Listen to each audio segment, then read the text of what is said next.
श्रीरामपुरात जन्म ते सर्वोच्च न्यायालयापर्यंतचा प्रवास। अहिल्यानगरचे सुपुत्र माजी कृषी मंत्र्यांचे चिरंजीव सिद्धार्थ शिंदे यांचे दिल्लीत अकाली निधन।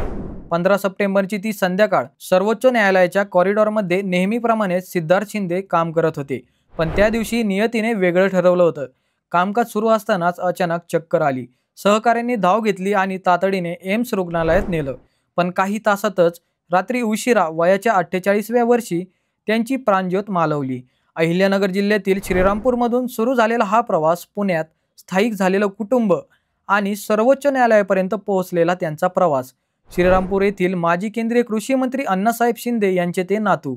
त्यांना राजकीय घराणं लाभलं होतं, पण सिद्धार्थ यांनी स्वतःचा मार्ग निवडला होता, तो म्हणजे कायद्याचा, न्यायाचा, संविधानाचा गाढा अभ्यास आणि राजकीय परिस्थितीचं बारकाव्याने विश्लेषण करण्याची क्षमता।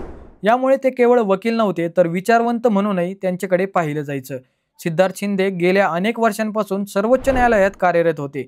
त्यांच्या अकाली जाण्याने विधी क्षेत्रात तसेच महाराष्ट्रातील राजकीय वर्तुळात हळहळ व्यक्त केली जात आहे। यात अहिल्यानगरचा एक हिरा निखळल्याची भावना अहिल्यानगरकरांनी व्यक्त केली।